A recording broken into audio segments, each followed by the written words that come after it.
In this, the first discussion in a series of 4 joint appearances, the subject matter has been agreed will be restricted to internal or domestic American matters. And now for the first opening statement by Senator John F. Kennedy. Nixon. In the election of 1860, Abraham Lincoln said the question was whether this nation could exist half slave or half free. In the election of 1960, and with the world around us, the question is whether the world will exist half slave or half free, whether it will move in the direction of freedom, in the direction of the road that we are taking, or whether it will move in the direction of slavery. I think it will depend in great measure upon what we do here in the United States, on the kind of society that we build, on the kind of strength that we maintain. We discussed tonight domestic issues, but I would not want that to be any implication to be given that this does not involve directly our struggle with Mr. Khrushchev for survival. Mr. Khrushchev is in New York, and he maintains the communist offensive throughout the world because of the productive power of the Soviet Union itself.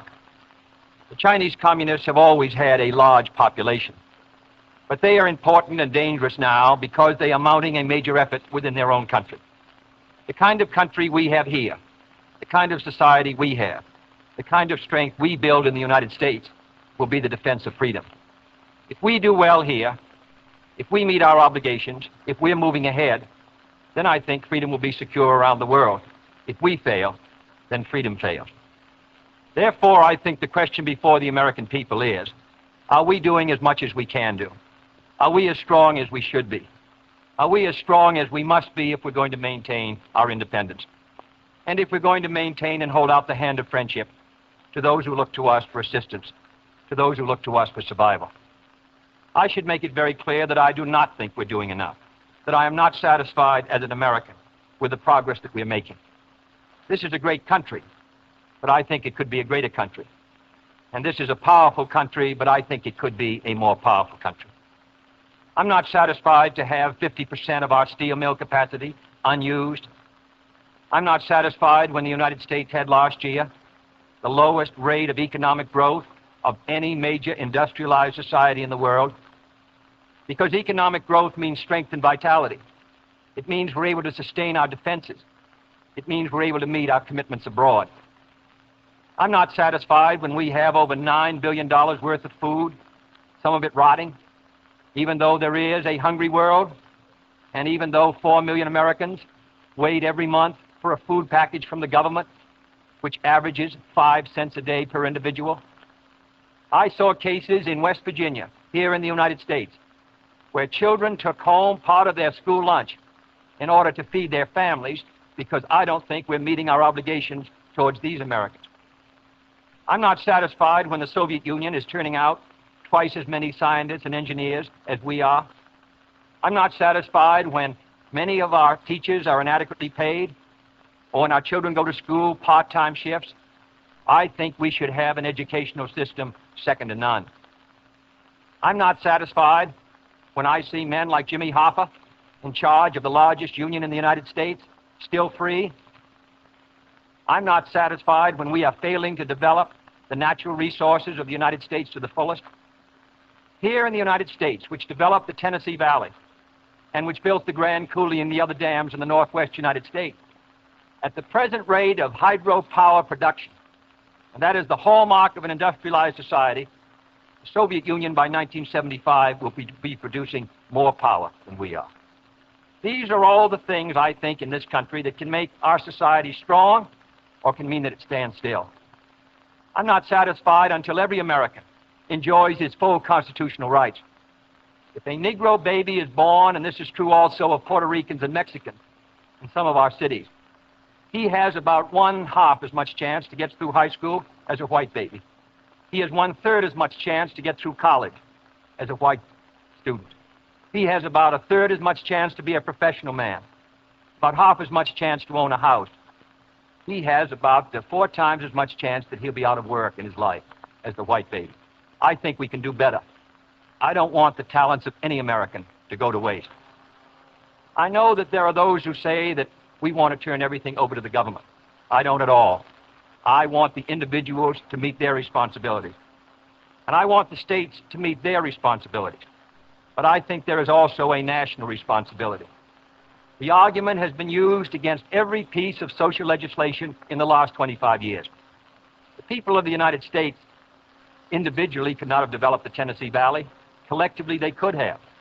A cotton farmer in Georgia, or a peanut farmer, or a dairy farmer in Wisconsin or Minnesota, he cannot protect himself against the forces of supply and demand in the marketplace, but working together in effective governmental programs, he can do so. 17 million Americans who live over 65 on an average Social Security check of about $78 a month. They're not able to sustain themselves individually, but they can sustain themselves through the Social Security system. I don't believe in big government, but I believe in effective governmental action. And I think that's the only way that the United States is going to maintain its freedom. It's the only way that we're going to move ahead. I think we can do a better job. I think we're going to have to do a better job if we are going to meet the responsibilities which time and events have placed upon us. We cannot turn the job over to anyone else. If the United States fails, then the whole cause of freedom fails. And I think it depends in great measure on what we do here in this country. The reason Franklin Roosevelt was a good neighbor in Latin America was because he was a good neighbor in the United States. Because they felt that the American society was moving again. I want us to recapture that image.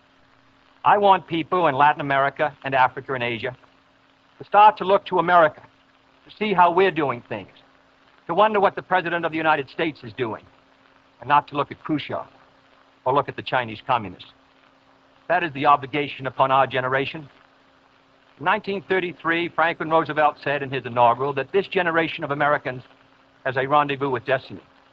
I think our generation of Americans has the same rendezvous. The question now is, can freedom be maintained under the most severe attack it has ever known? I think it can be. And I think in the final analysis, it depends upon what we do here. I think it's time America started moving again. And now the opening statement by Vice President Richard M. Nixon. Smith, Senator Kennedy, the things that Senator Kennedy has said, many of us can agree with. There is no question but that we cannot discuss our internal affairs in the United States without recognizing that they have a tremendous bearing on our international position. There is no question but that this nation cannot stand still because we are in a deadly competition. A competition not only with the men in the Kremlin, but the men in Peking. We're ahead in this competition, as Senator Kennedy, I think, has implied. But when you're in a race, the only way to stay ahead is to move ahead. And I subscribe completely to the spirit that Senator Kennedy has expressed tonight, the spirit that the United States should move ahead. Where then do we disagree? I think we disagree on the implication of his remarks tonight and on the statements that he has made on many occasions during his campaign to the effect that the United States has been standing still.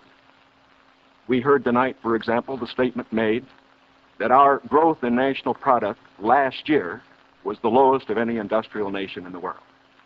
Now, last year, of course, was 1958. That happened to be a recession year. But when we look at the growth of GNP this year, a year of recovery, we find that it's 6 9/10% and one of the highest in the world today.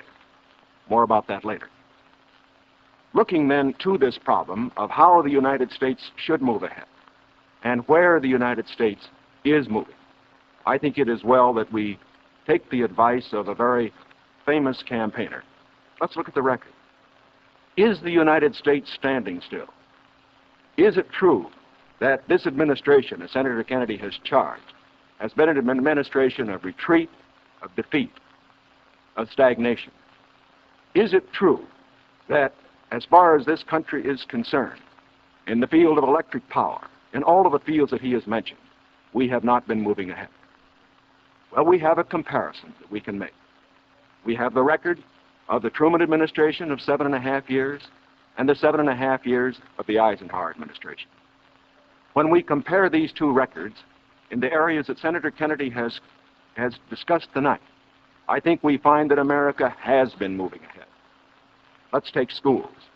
We have built more schools in these last 7.5 years than we built in the previous 7.5, for that matter, in the previous 20 years. Let's take hydroelectric power. We have developed more hydroelectric power in these 7.5 years than was developed in any previous administration in history.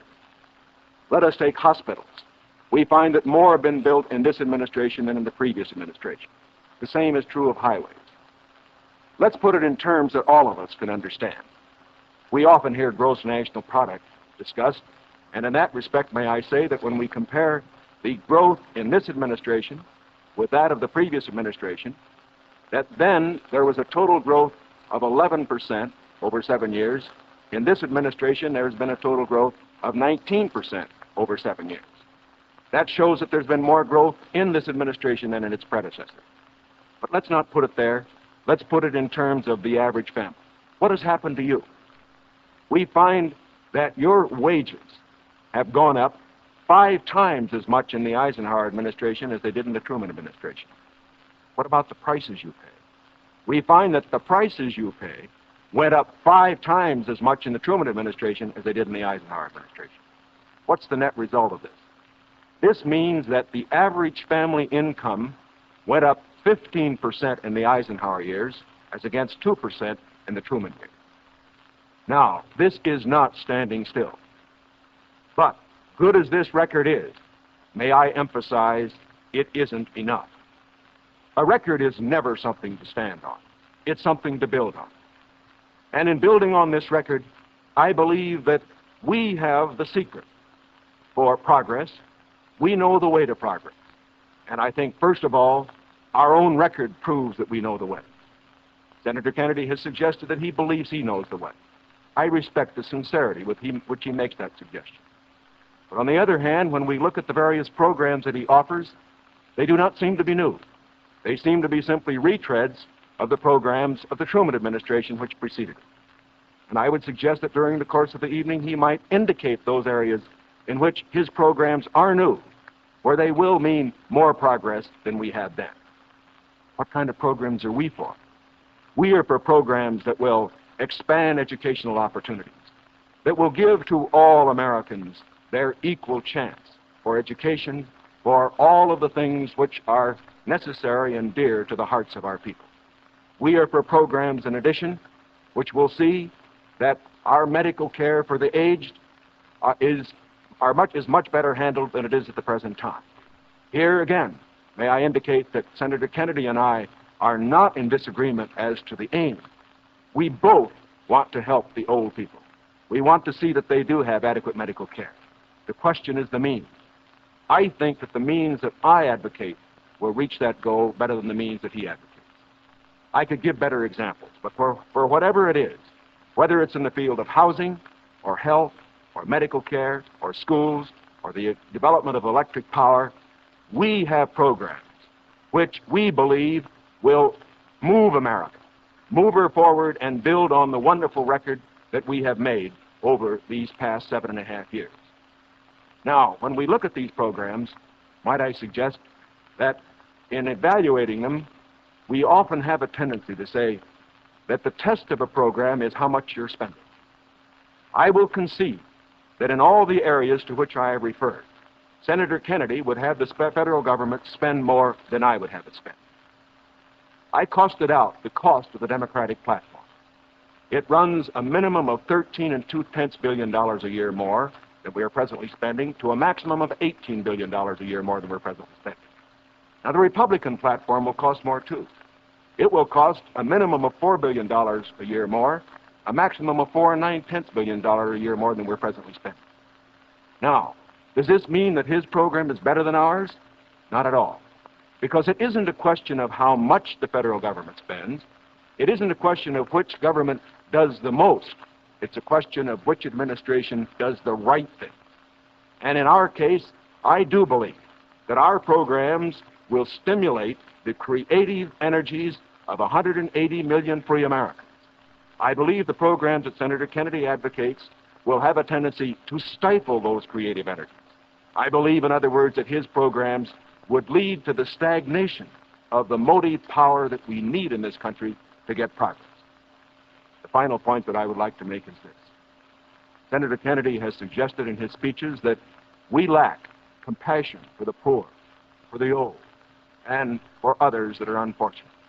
Let us understand throughout this campaign that his motives and mine are sincere.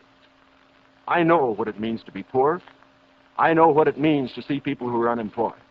I know Senator Kennedy feels as deeply about these problems as I do. But our disagreement is not about the goals for America, but only about the means to reach those goals.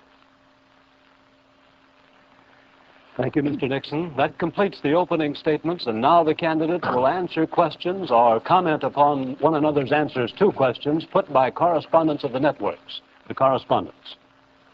I'm Sander Van Oker, NBC News. I'm Charles Warren, Mutual News. I'm Stuart Novins, CBS News. Bob Fleming, ABC News. The first question to Senator Kennedy from Mr. Fleming. Senator, the Vice President in his campaign has said that you are naive and at times immature. He has raised the question of leadership. On this issue, why do you think people should vote for you rather than the Vice President? Well, the Vice President and I came to the Congress together. 1946, we both served in the Labor Committee. I've been there now for 14 years, the same period of time that he has. So that our experience in government is comparable. Secondly, I think the question is, what are the programs that we advocate? What is the party record that we lead? I come out of the Democratic Party, which in this century has produced Woodrow Wilson and Franklin Roosevelt and Harry Truman, and which supported and sustained these programs which I've discussed tonight. Mr. Nixon comes out of the Republican Party. He was nominated by it. And it is a fact that through most of these last 25 years, the Republican leadership has opposed federal aid for education, medical care for the aged, development of the Tennessee Valley, development of our natural resources. I think Mr. Nixon is an effective leader of his party. I hope he would grant me the same. The question before us is, which point of view and which party do we want to lead the United States? Mr. Nixon, would you like to comment on that statement? I have no comment. The next question, Mr. Novins. Mr. Vice President, your campaign stresses the value of your 8-year experience, and the question arises as to whether that experience was as an observer or as a participant or as an initiator of policy making. Would you tell us, please, specifically what major proposals you have made in the last 8 years that have been adopted by the administration? It would be rather difficult to cover them in 2.5 minutes. I would suggest that these proposals could be mentioned. First, after each of my foreign trips, I have made recommendations that have been adopted. For example, after my first trip abroad, I strongly recommended that we increase our exchange programs, particularly as they related to exchange of persons of leaders in the labor field and in the information field. After my trip to South America, I made recommendations that a separate inter-American lending agency be set up, which the South American nations would like much better than to participate in the lending agencies which treated all the countries of the world the same. I have made other recommendations after each of the other trips. For example, after my trip abroad to Hungary, I made some recommendations with regard to the Hungarian refugee situation, which were adopted not only by the President, but some of them were enacted into law by the Congress. Within the administration, as a chairman of the President's Committee on Price Stability and Economic Growth, I have had the opportunity to make recommendations which have been adopted within the administration and which I think have been reasonably effective. I know Senator Kennedy suggested in his speech at Cleveland yesterday that that committee had not been particularly effective. I would only suggest that while we do not take the credit for it, I would not presume to, that since that committee has been formed, the price line has been held very well within the United States. Well, I would say in the latter that and that's what I found somewhat unsatisfactory about the figures, Mr. Nixon, that you used in your previous speech. When you talked about the Truman administration, Mr. Truman came to office in 1944 and at the end of the war, and difficulties that were facing the United States during that period of transition, 1946 when price controls were lifted. So it's rather difficult to use an overall figure of taking those 7.5 years and comparing them to the last 8 years. I'd prefer to take the overall percentage record of the last 20 years of the Democrats and the 8 years of the Republicans to show an overall period of growth. In regard to price stability, I'm not aware that that committee did produce recommendations that ever were certainly before the Congress from the point of view of legislation in regard to controlling prices. In regard to the exchange of students, of labor unions, I am chairman of the subcommittee on Africa, and I think that one of the most unfortunate phases of our policy towards that country was the very minute number of exchanges that we had. I think it's true of Latin America also. We did come forward with a program of students for the Congo of over 300, which was more than the federal government had for all of Africa the previous year. So that I don't think that we have moved, at least in those two areas, with sufficient vigor. The next question to Senator Kennedy from Mr. Warren. Senator Kennedy, during your brief speech a few minutes ago, you mentioned farm surpluses. I'd like to ask this. It's a fact, I think, that presidential candidates traditionally make promises to farmers. Lots of people, I think, don't understand why the government pays farmers for not producing certain crops, or paying farmers if they overproduce, for that matter. Now, let me ask, sir, why can't the farmer operate like the businessman who operates a factory? If an auto company overproduces a certain model car, Uncle Sam doesn't step in and buy up the surplus. Why this constant courting of the farmer? Well, because I think that if the federal government moved out of the program and withdrew its support, then I think you would have complete economic chaos. The farmer plants in the spring and harvests in the fall. There are hundreds of thousands of them. They're not able to control their market very well. They bring their crops in or their livestock in, many of them about the same time. They have only a few purchasers that buy their milk or their hogs, few large companies in many cases, and therefore the farmer is not in a position to bargain very effectively in the marketplace. I think the experience of the 20s has shown what a free market could do to agriculture. And if the agricultural economy collapses, then the economy of the rest of the United States sooner or later will collapse. The farmers are the number one market for the automobile industry of the United States. The automobile industry is the number one market for steel. So if the farmer's economy continues to decline as sharply as it has in recent years, then I think you would have a recession in the rest of the country. So I think the case for the government intervention is a good one. Secondly, my objection to present farm policy is that there are no effective controls to bring supply and demand into better balance. The dropping of the support price in order to limit production has not worked. And we now have the highest surpluses, $9 billion worth. We've had a higher tax load from the Treasury for the farmer in the last few years with the lowest farm income in many years. I think that this farm policy has failed. And my judgment, the only policy that will work will be for effective supply and demand to be in balance. And that can only be done through governmental action. I therefore suggest that in those basic commodities which are supported, that the federal government, after endorsement by the farmers in that commodity, attempt to bring supply and demand into balance, attempt effective production controls so that we won't have that 5 or 6% surplus which breaks the price 15 or 20%. I think Mr. Benson's program has failed. And I must say, after reading the Vice President's speech before the farmers as he read mine, I don't believe that it's very much different from Mr. Benson. I don't think it provides effective governmental controls. I think the support prices are tied to the average market price of the last 3 years, which was Mr. Benson's theory. I therefore do not believe that this is a sharp enough breach with the past to give us any hope of success for the future. Mr. Nixon, comment? I, of course, disagree with Senator Kennedy insofar as his suggestion as to what should be done on the farm program.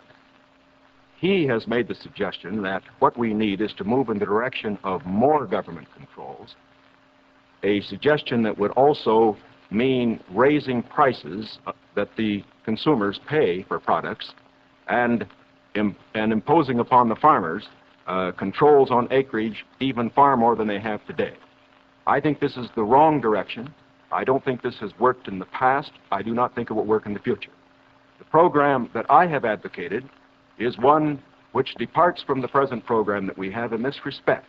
It recognizes that the government has a responsibility to get the farmer out of the trouble he presently is in because the government got him into it. And that's the fundamental reason why we can't let the farmer go by himself at the present time. The farmer produced these surpluses because the government asked him to through legislation during the war. Now that we have these surpluses, it's our responsibility to indemnify the farmer during that period that we get rid of the surpluses. Until we get the surpluses off the farmer's back, however, we should have a program, such as I announced, which will see that farm income holds up. But I would propose holding that income up, not through a type of program that Senator Kennedy has suggested that would raise prices, but one that would indemnify the farmer, pay the farmer in kind from the products which are in surplus. The next question to Vice President Nixon from Mr. Van Oker. Mr. Vice President, since the question of executive leadership is a very important campaign issue, I'd like to follow Mr. Noven's question. Now, Republican campaign slogans, you see them on signs around the country, as you did last week, say, "It's experience that counts." That's over a picture of yourself, sir, implying that you've had more governmental executive decision-making experience than your opponent. Now, in his news conference on August 24th, President Eisenhower was asked to give one example of a major idea of yours that he adopted. His reply was, and I'm quoting, "If you give me a week, I might think of one. I don't remember."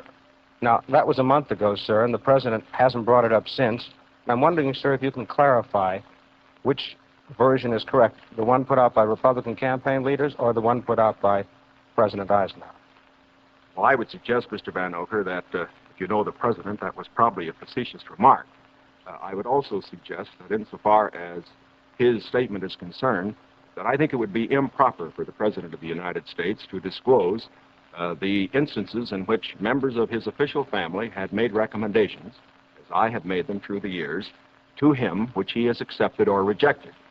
The President has always maintained, and very properly so, that he is entitled to get what advice he wants from his cabinet and from his other advisors without disclosing that to anybody, including, as a matter of fact, to Congress. Now, I can only say this. Through the years, I have sat in the National Security Council. I have been in the cabinet. I have met with the legislative leaders. I have met with the President when he made the great decisions with regard to Lebanon, Kimoy Matsu, other matters. The President has asked for my advice. I have given it. Sometimes my advice has been taken. Sometimes it is not. I do not say that I have made the decisions. And I would say that no President should ever allow anybody else to make the major decisions. The President only makes the decisions. All that his advisors do is to give counsel when he asks for it. As far as what experience counts and whether that is experience that counts, that isn't for me to say. I can only say that my experience is there for the people to consider. Senator Kennedy's is there for the people to consider. As he pointed out, we came to the Congress in the same year. His experience has been different from mine. Mine has been in the executive branch. His has been in the legislative branch. I would say that the people now have the opportunity to evaluate his as against mine, and I think both he and I are going to abide by whatever the people decide. Senator Kennedy? Well, I'll just say that the question is of experience, and the question also is what our judgment is of the future, and what our goals are for the United States, and what ability we have to implement those goals. Abraham Lincoln came to the presidency in 1860 after a rather little-known session in the House of Representatives, and after being defeated for the Senate in 58 and was a distinguished president. There is no certain road to the presidency. There are no guarantees that if you take one road or another that you will be a successful president. I have been in the Congress for 14 years.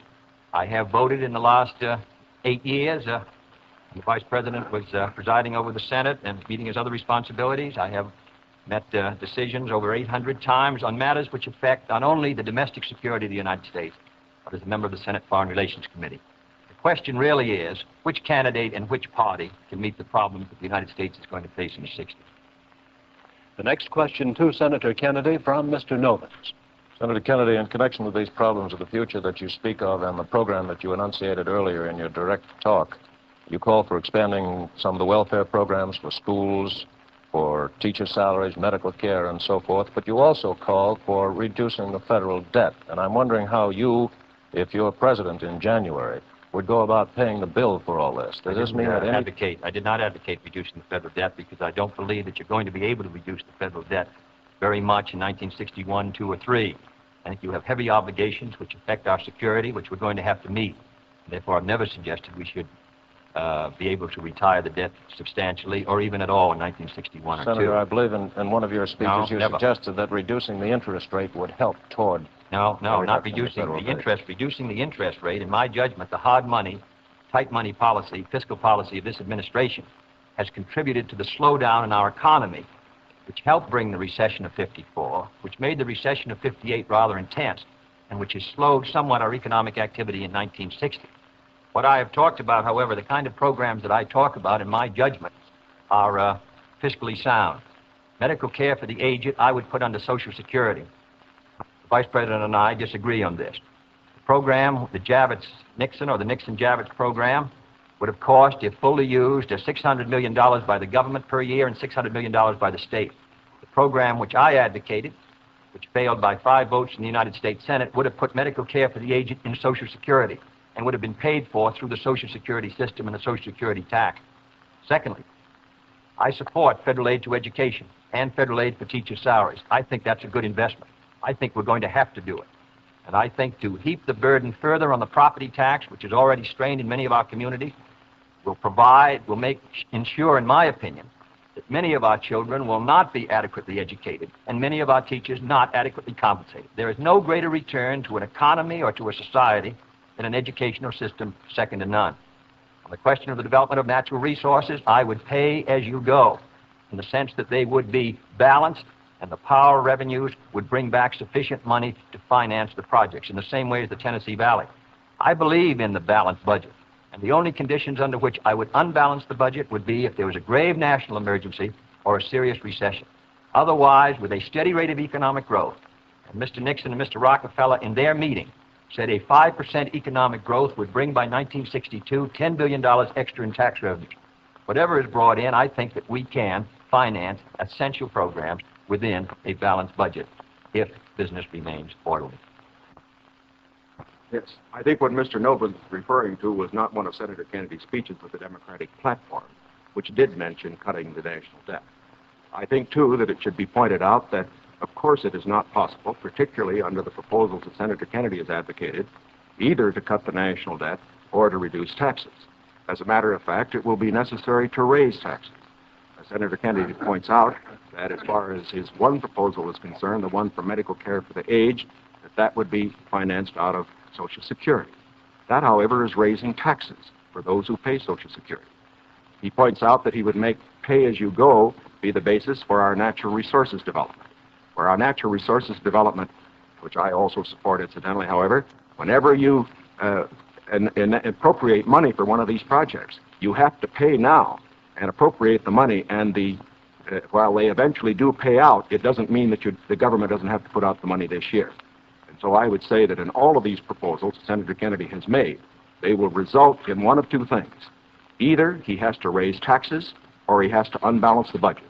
If he unbalances the budget, that means you have inflation, and that will be, of course, a very cruel blow to the very people, the older people that we've been talking about. As far as aid for school construction is concerned, I favor that, as Senator Kennedy did in January of this year, when he said he favored that rather than aid to teacher salaries. I favor that because I believe that's the best way to aid our schools without running any risk whatever of the federal government telling our teachers what to teach. Next question to Vice President Nixon from Mr. Warren. Mr. Vice President, you mentioned schools. It was just yesterday, I think you asked for a crash program to raise education standards. And this evening you talked about advances in education. Mr. Vice President, you said it was back in 1957 that salaries paid to school teachers were nothing short of a national disgrace. Higher salaries for teachers, you added, were important, and if the situation wasn't corrected, it would lead to a national disaster. Yet you refused to vote in the Senate in order to break a tie vote when that single vote, if it had been yes, would have granted salary increases to teachers. I wonder if you could explain that, sir. Awfully glad you got that question, because as you know, I got into it at the last of my other question and wasn't able to complete the argument. I think that the reason that I voted against having the federal government pay teacher salaries was probably the very reason that concerned Senator Kennedy when in January of this year, in his kickoff press conference, he said that he favored aid for school construction, but at that time did not feel that there should be aid for teacher salaries. At least that's the way I read his remarks. Now, why should there be any question about the federal government aiding teacher salaries? Why did Senator Kennedy take that position then? Why do I take it now? We both took it then, and I take it now for this reason. We want higher teacher salaries. We need higher teacher salaries. But we also want our education to be free of federal control. When the federal government gets the power to pay teachers, inevitably, in my opinion, it will acquire the power to set standards and to tell the teachers what to teach. I think this would be bad for the country. I think it would be bad for the teaching profession. There is another point that should be made. I favor higher salaries for teachers. But as Senator Kennedy said in January of this year in the same press conference, the way that you get higher salaries for teachers is to support school construction, which means that all the local school districts in the various states then have money which is freed to raise the standards for teacher salaries. I should also point out this. Once you put the responsibility on the federal government for paying a portion of teacher salaries, your local communities and your states are not going to meet the responsibility as much as they should. I believe, in other words, that we have seen the local communities and the states assuming more of that responsibility. Teacher salaries, very fortunately, have gone up 50% in the last 8 years, as against only a 34% rise for other salaries. This is not enough. It should be more.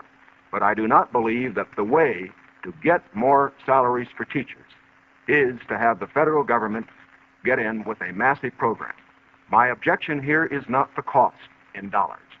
My objection here is the potential cost in controls and eventual freedom for the American people by giving the federal government power over education. And that is the greatest power a government can have. Senator Kennedy's comment?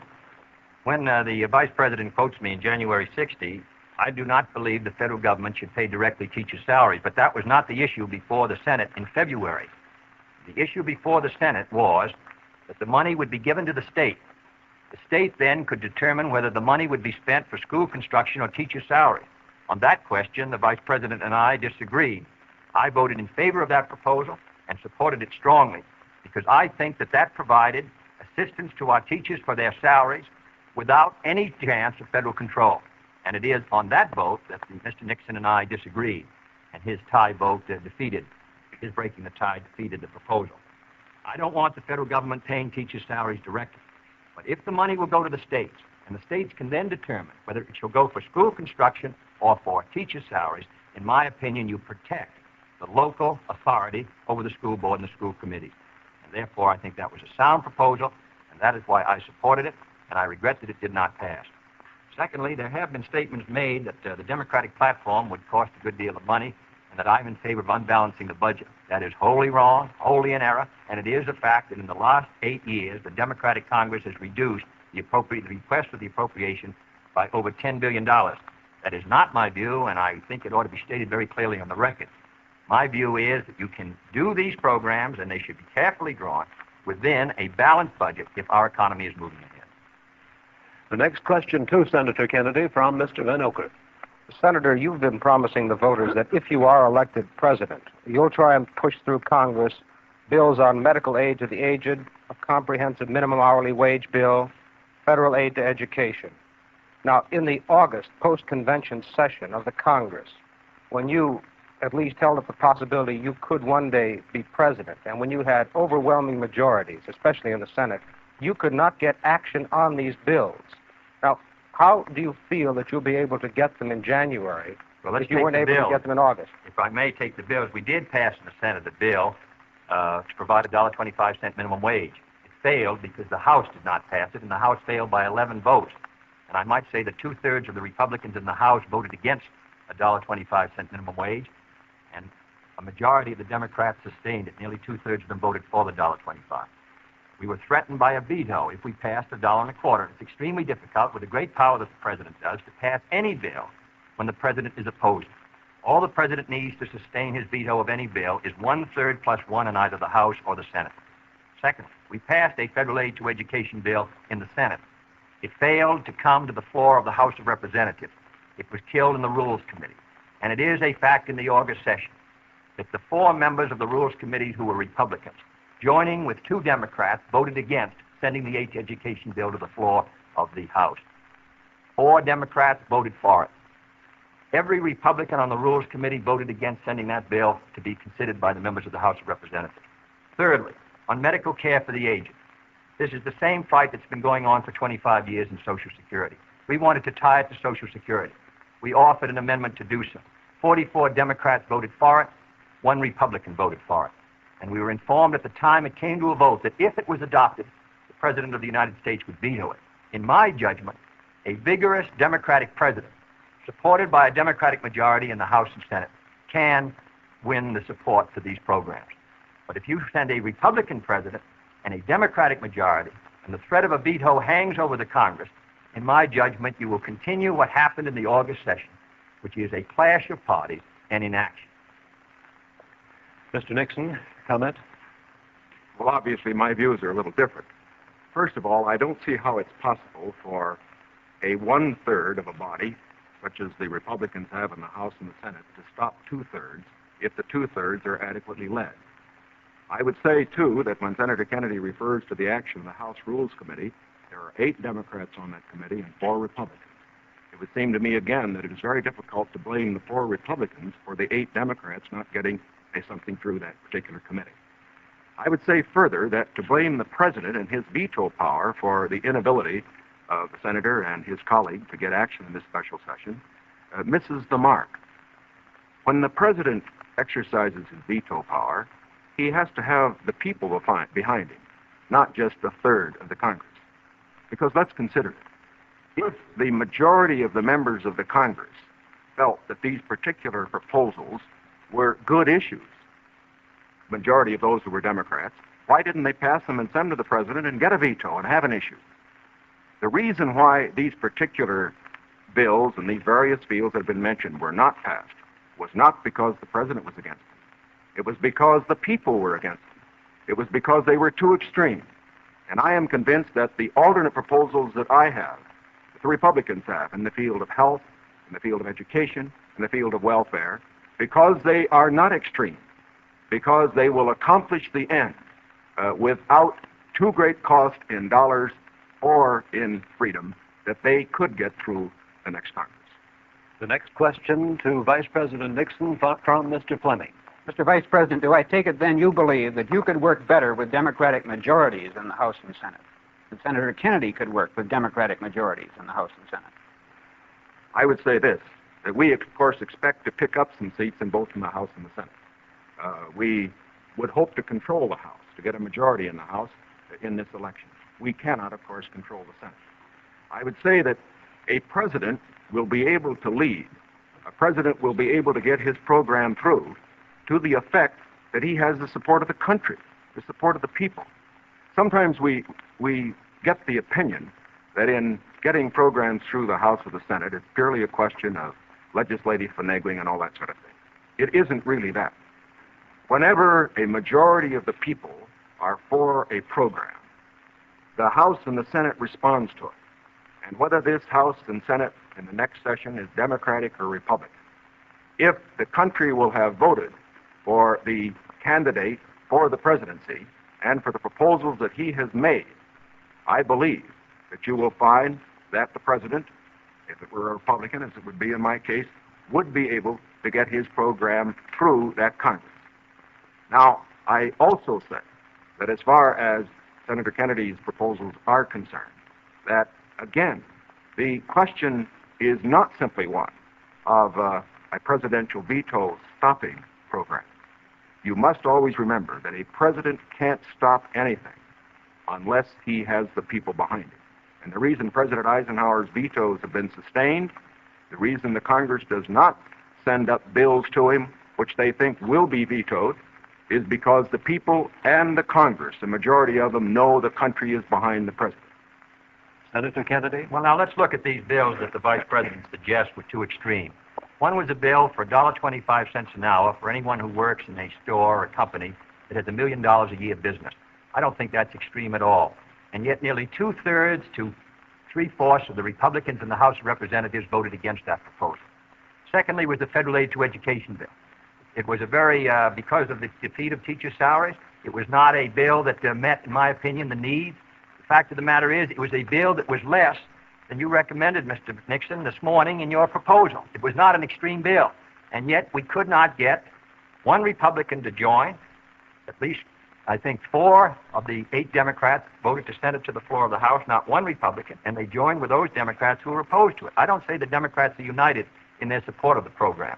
But I do say a majority are, and I say a majority of the Republicans are opposed to it. The third is medical care for the aged, which is tied to Social Security, which is financed out of Social Security funds. Does not put a deficit on the Treasury. The proposal advanced by you and by Mr. Javits would have cost $600 million. Mr. Rockefeller rejected it in New York, said he didn't agree with the financing at all, said it ought to be on Social Security. So these are three programs which are quite moderate. I think it shows the difference between the two parties. One party is ready to move in these programs, the other party gives them lip service. Mr. Warren's question for Senator Kennedy. Senator Kennedy, on another subject, communism is so often described as an ideology or a belief that exists somewhere other than in the United States. Let me ask you, sir, just how serious a threat to our national security are these communist subversive activities in the United States today? Well, I think they're serious. I think it's a matter that we should continue to give great care and attention to. We should support the laws which the United States has passed in order to protect us from those who would destroy us from within. We should sustain the Department of Justice in its efforts and the FBI, and we should be continually alert.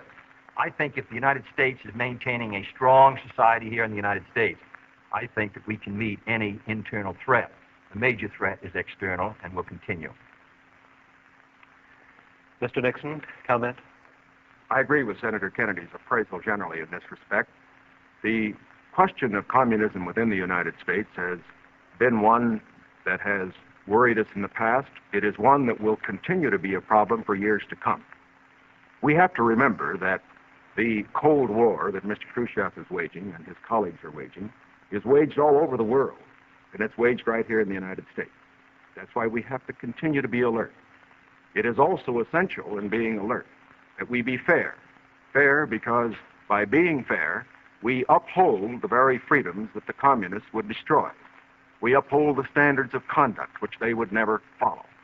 And in this connection, I think that we must look to the future, having in mind the fact that we fight communism at home, not only by our laws to deal with communists, the few who do become communists and the few who do become fellow travelers, but we also fight communism at home by moving against those various injustices which exist in our society, which the communists feed upon.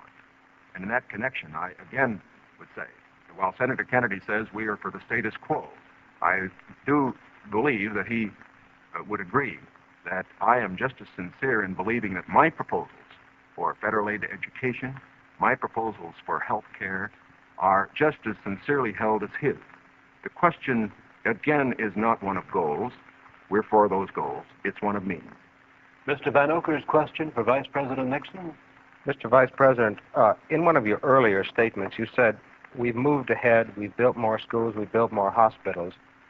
Now, sir, isn't it true that the building of more schools is a local matter for financing? Were you claiming that the Eisenhower administration was responsible for the building of these schools, or is it the local school districts that provide for them? Not at all. As a matter of fact, your question brings out a point that I'm very glad to make. Too often, in appraising whether we are moving ahead or not, we think only of what the federal government is doing. Now, that isn't the test of whether America moves. The test of whether America moves is whether the federal government, plus the state government, plus the local government, plus the biggest segment of all, individual enterprise, moves. We have, for example, a gross national product of approximately $500 billion. Roughly $100 billion to $125 billion of that is the result of government activity. $400 billion, approximately, is the result of what individuals do. Now, the reason the Eisenhower administration has moved, the reason that we've had the funds, for example, locally, to build the schools and the hospitals and the highways, to make the progress that we have, is because this administration has encouraged individual enterprise. And it has resulted in the greatest expansion of the private sector of the economy that has ever been witnessed in an 8-year period. And that is growth. That is the growth that we are looking for. It is the growth that this administration has supported and that its policies have stimulated. Senator Kennedy? Well, I must say, I think the reason that the schools have been constructed is because the local school districts were willing to increase the property taxes to a tremendously high figure. in my opinion, almost the point of diminishing returns in order to sustain these schools. Secondly, I think we have a rich country, and I think we have a powerful country. I think what we have to do, however, is have the president and the leadership set before our country exactly what we must do in the next decade if we're going to maintain our security in education, in economic growth, the development of natural resources. The Soviet Union is making great gains. It isn't enough to compare what might have been done 8 years ago, or 10 years ago, or 15 years ago, or 20 years ago. I want to compare what we're doing with what our adversaries are doing, so that by the year 1970, the United States is ahead in education, in health, in building, in homes, in economic strength. I think that's the big assignment, the big task, the big function of the federal government. Can I have the summation time, please? We've completed our questions and our comments, and in just a moment we'll have the summation time. This will allow 3 minutes and 20 seconds for the summation by each candidate. 3 minutes and 20 seconds for each candidate. Vice President Nixon, will you make the first summation? Thank you, Mr. Smith. Senator Kennedy, first of all, I think it is well to put in perspective where we really do stand with regard to the Soviet Union in this whole matter of growth. The Soviet Union has been moving faster than we have, but the reason for that is obvious. They start from a much lower base. Although they have been moving faster in growth than we have, we find, for example, today, that their total gross national product is only 44% of our total gross national product. That's the same percentage that it was 20 years ago. And as far as the absolute gap is concerned, we find that the United States is even further ahead than it was 20 years ago. Is this any reason for complacency? Not at all. Because these are determined men. They are fanatical men.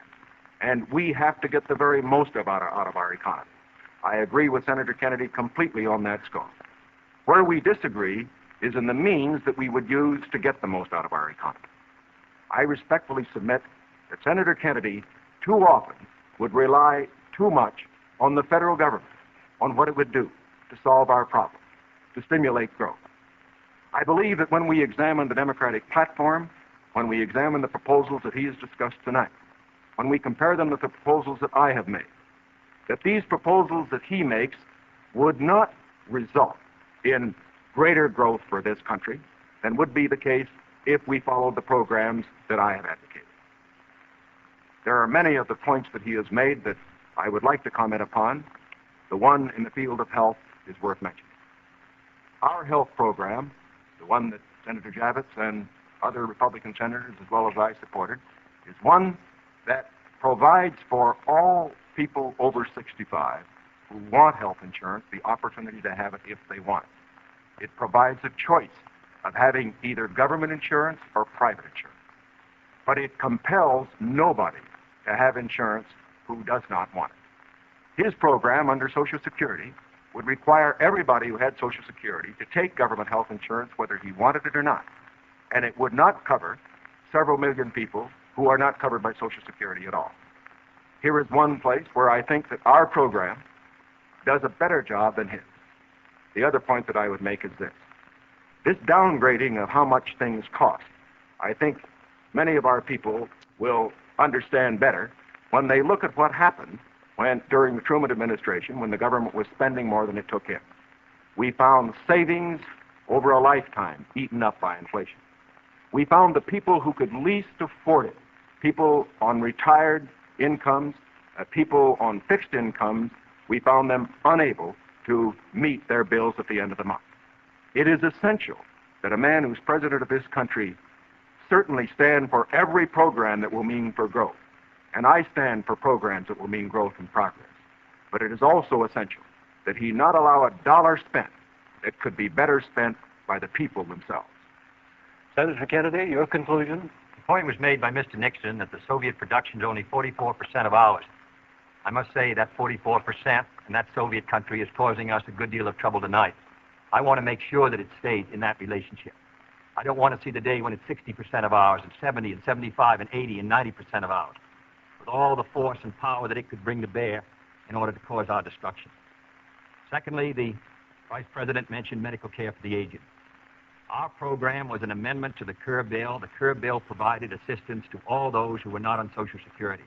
I think it's a very clear contrast 1935, when the Social Security Act was written, 94 out of 95 Republicans voted against it. Mr. Landon ran in 1936 to repeal it. In August of 1960, when we tried to get it again, this time for medical care, we received the support of one Republican in the Senate on this occasion. Thirdly, I think the question before the American people is, as they look at this country and as they look at the world around them, the goals are the same for all Americans. The means are at question. The means are at issue. If you feel that everything that is being done now is satisfactory, that the relative power and prestige and strength of the United States is increasing in relation to that of the communists, that we are gaining more security, that we are achieving everything as a nation that we should achieve, that we're achieving a better life for our citizens and greater strength, then I agree. I think you should vote for Mr. Nixon. But if you feel that we have to move again in the 60s, that the function of the president is to set before the people the unfinished business of our society, as Franklin Roosevelt did in the 30s, the agenda for our people, what we must do as a society to meet our needs in this country and protect our security and help the cause of freedom. As I said at the beginning, the question before us all, that faces all Republicans and all Democrats, is, can freedom in the next generation conquer, or are the communists going to be successful? That's the great issue. And if we meet our responsibilities, I think freedom will conquer. If we fail to move ahead, if we fail to develop sufficient military and economic and social strength here in this country, then I think that the tide could begin to run against us. And I don't want historians 10 years from now to say, these were the years when the tide ran out for the United States. I want them to say, these were the years when the tide came in. These were the years when the United States started to move again. That's the question before the American people, and only you can decide what you want this country to be, what you want to do with the future. I think we're ready to move, and it is to that great task, if we're successful, that we will address ourselves. Thank you very much, gentlemen. This hour has gone by all too quickly. Thank you very much for permitting us to present the next President of the United States on this unique program. I've been asked by the candidates to thank the American networks and the affiliated stations for providing time and facilities for this joint appearance. Other debates in this series will be announced later and will be on different subjects. This is Howard K. Smith. Good night from Chicago.